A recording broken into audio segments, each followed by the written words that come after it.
we are going to discuss about DNA replication. In this world, any living organism has to reproduce into a daughter organism.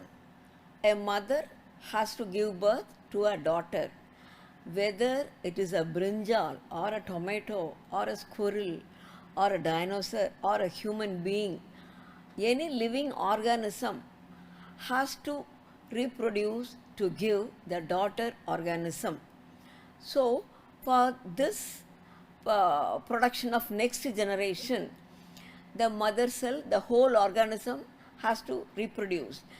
For the reproduction, all the living cells present in the animal or plant or microbe, they have to divide from mother cell into daughter cell.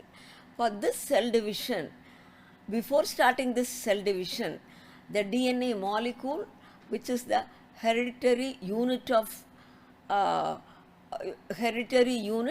has to produce daughter DNA molecules. So, this production of daughter DNA molecule from the mother DNA molecule is referred to as DNA replication. As you all know, bacteria has to give another bacteria, fungi has to produce another fungi, and dinosaur, a deer has to produce another deer.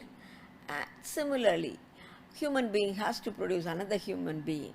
So, the basics for all these things is DNA replication. This is the structure of DNA molecule, and the DNA structure is elucidated by Watson and Crick, twin scientists, and there are so many proteins and enzymes are involved in this DNA replication.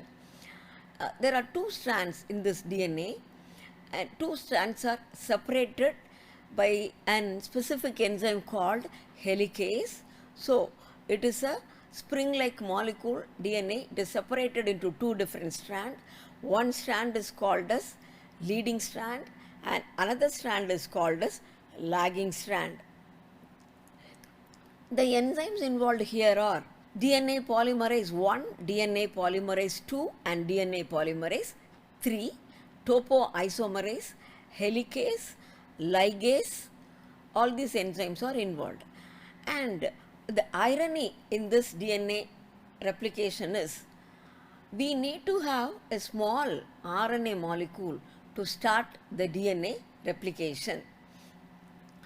So, here the two separated strands are clamped by a sliding clamp, and polymerase 3 enzyme, DNA polymerase 3 enzyme is the major enzyme which will be adding one by one the new nucleotides, the complementary nucleotides. You all know that the nucleotides adenine, guanine, thymine and cytosine, and they are complementary to each other. Adenine is complementary to thymine and cytosine is complementary to guanine.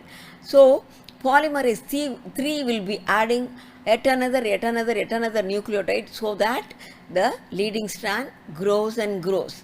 Whereas in the direction of DNA growth is 5' to 3' direction.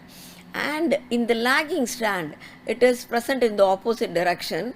So, it has to take the different direction.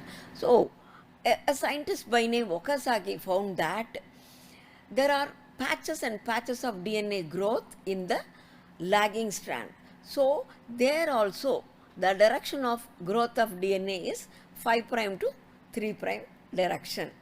And for each and every fragment, the DNA molecule requires RNA primer, so that when the process is completed, DNA polymerase 1 will come into the scene, and that will do the repair work. If anything goes wrong in the addition of nucleotides, it will bring the right nucleotide and it will place it over in the lagging strand, or maybe in the leading strand. Wherever the mistake is there, that particular nucleotide will be excised and the right nucleotide will be brought into that site by the help of polymerase 1, and the ligase enzyme will do the nicking.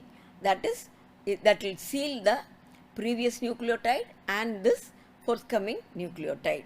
So these fragments which are identified by the scientist Wakasagi are called as Wakasagi fragments.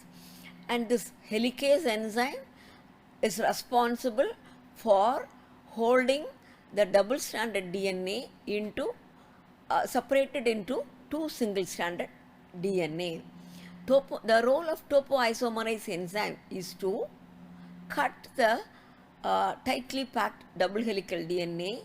It will make a cut at one point so that the tension will be relieved at that point, and then it is easier for the enzyme helicase to separate two different strands. It will be separated into two single strands, and then addition of new nucleotides with the help of polymerase 3 and with the help of polymerase 1 and the enzyme ligase, it will be completely done as two daughter DNA strands. And once when the replication is over, the daughter DNA strand is the exact replica of the mother DNA strand. That is how we all came from our mother. So we'll continue in the next class. Thank you.